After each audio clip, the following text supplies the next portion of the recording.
Guys, quick review lang, no? Naghanap ako ng headphone sa Amazon. Nagulat ako, wala na yung mga brands dati. I mean, yung mga mumurahing headphones lang, no?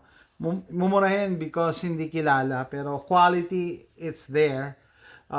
So ito, nakakita ko sa eBay, One Audio Pro 50. So meron silang Pro 30 and then Pro 10. Mas gusto ko tong Pro 50 kasi DJ headphone to. Ibig sabihin, sakop na sakop talaga niya. Kulob na kulob niya yung tenga ko. Malaki tenga ko, no? Meron akong headphone diyan, Bluetooth headphone, hindi ganong nakukulob yung tenga ko, so hindi komportable in the long run.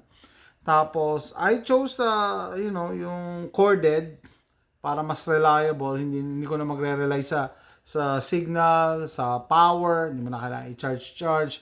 And for what it is, very lightweight naman siya, no? Very fluffy yung headphone, cushion, pati dito sa head part, no? Sa head part, fluffy din. And there's two way to connect. Maganda, open box item. So 3.5mm cord at saka ito.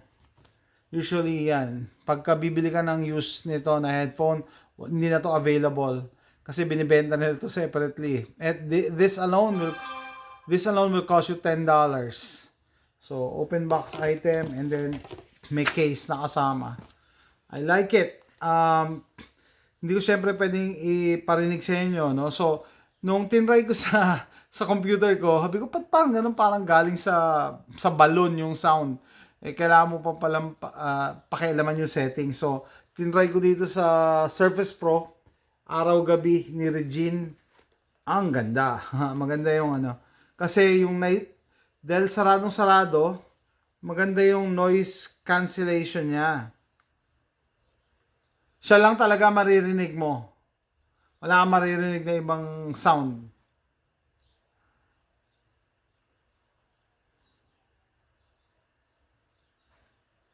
Maganda.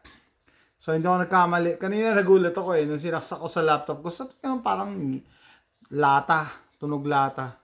At saka tunog galing sa balon. Yung pala yung settings ng laptop. Hindi ko pa napapakialaman Pero at least itong Surface Pro, plug and play. So, nakuha ko to $20. Parang around $23 kasama na yung shipping. Kasi open box item. Pero pag bibili ka brand new sa Amazon, $35 plus tax. Okay? Ayoko sana ng black and red kasi meron ako yung gusto yung orange and silver. Yata, kaso you can't beat this for the price.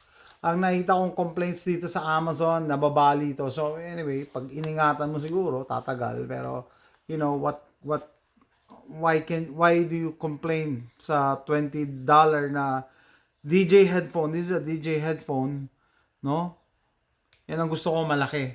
Kasi pagka hindi niya mako-cover yung buong ear, left and right.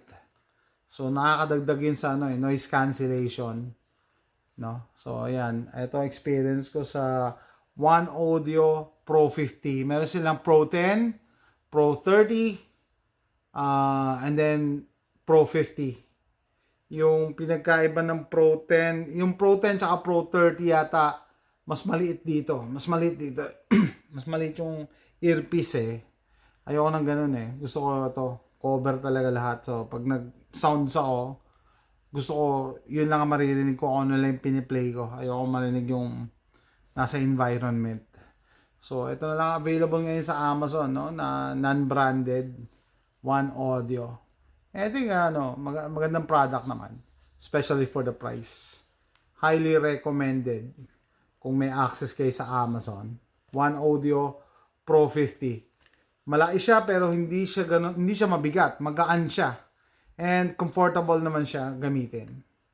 So, ayan guys. Sulit. Nakasulit. Bye.